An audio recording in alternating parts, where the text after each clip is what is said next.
Hi, David Hall with the weekly gold and silver coin report. It is Friday, March 22nd, 2013.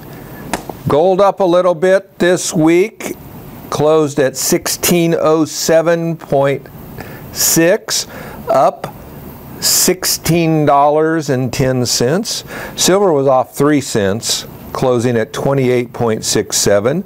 Platinum was down $8 at 1579.10, but gold was up 16 bucks. National debt now $16.747 trillion. Didn't we just have an argument over raising the debt ceiling to 16? Well, they blew past that pretty quick. Okay. Gold's up probably, my guess, a little bit worry about the Cyprus situation, where the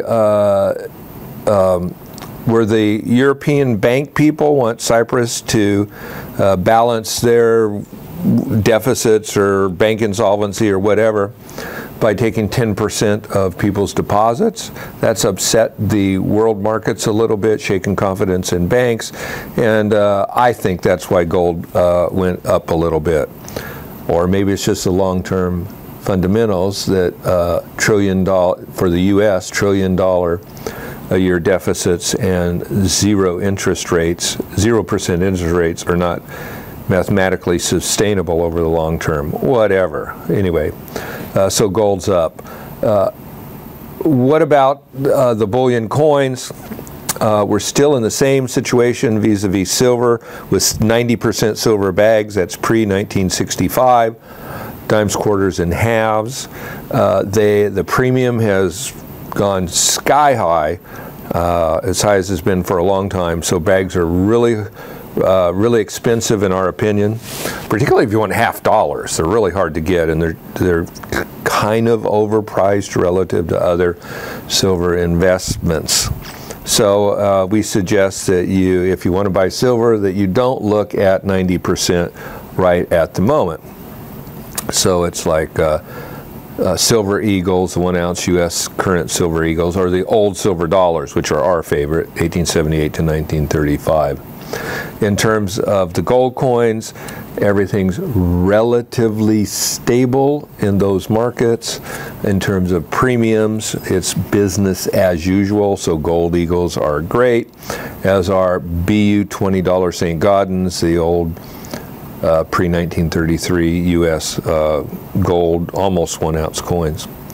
All of the better generic gold, PCGS graded, is doing very well, and in my opinion, relatively underpriced. In terms of the rare coin market, smoking hot, really hard to buy, and coins are flying out the door. We have sent out, at long last, our Velvet Tray newsletter and list of coins. As I think I've already talked about, it's been hard for us to send out one because we're selling the coins so fast.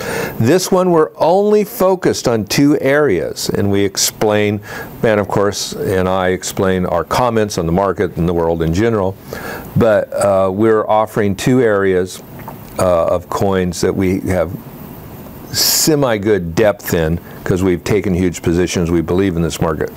That's the gold commemoratives made between 1903 and 1926, and the classic U.S. silver commemoratives made between 1892 and 1954. There's 144 of the different silver issues. For gold commems, it's 11 of the gold dollars and $2.50 gold pieces, and then there's 2 of the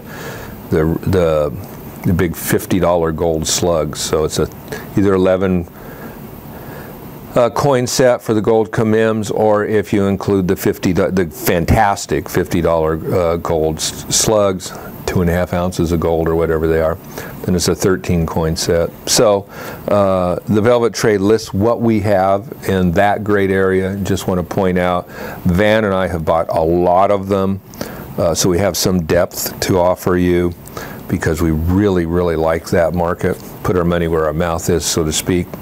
So take a look at that, and you can expect finally our Velvet Tray newsletter. We'll try to we'll figure out a way to get around this coin supply problem, so we can send that to you a little more often. But, you know, it's good. The coin market's hot, and as coin people, that's good for us, right? The gold market and the silver market are doing its thing. And, of course, and we hope you too, approach that on a very long-term basis. And with that market activity, all I can say is have fun with your coins, and by all means, buy gold.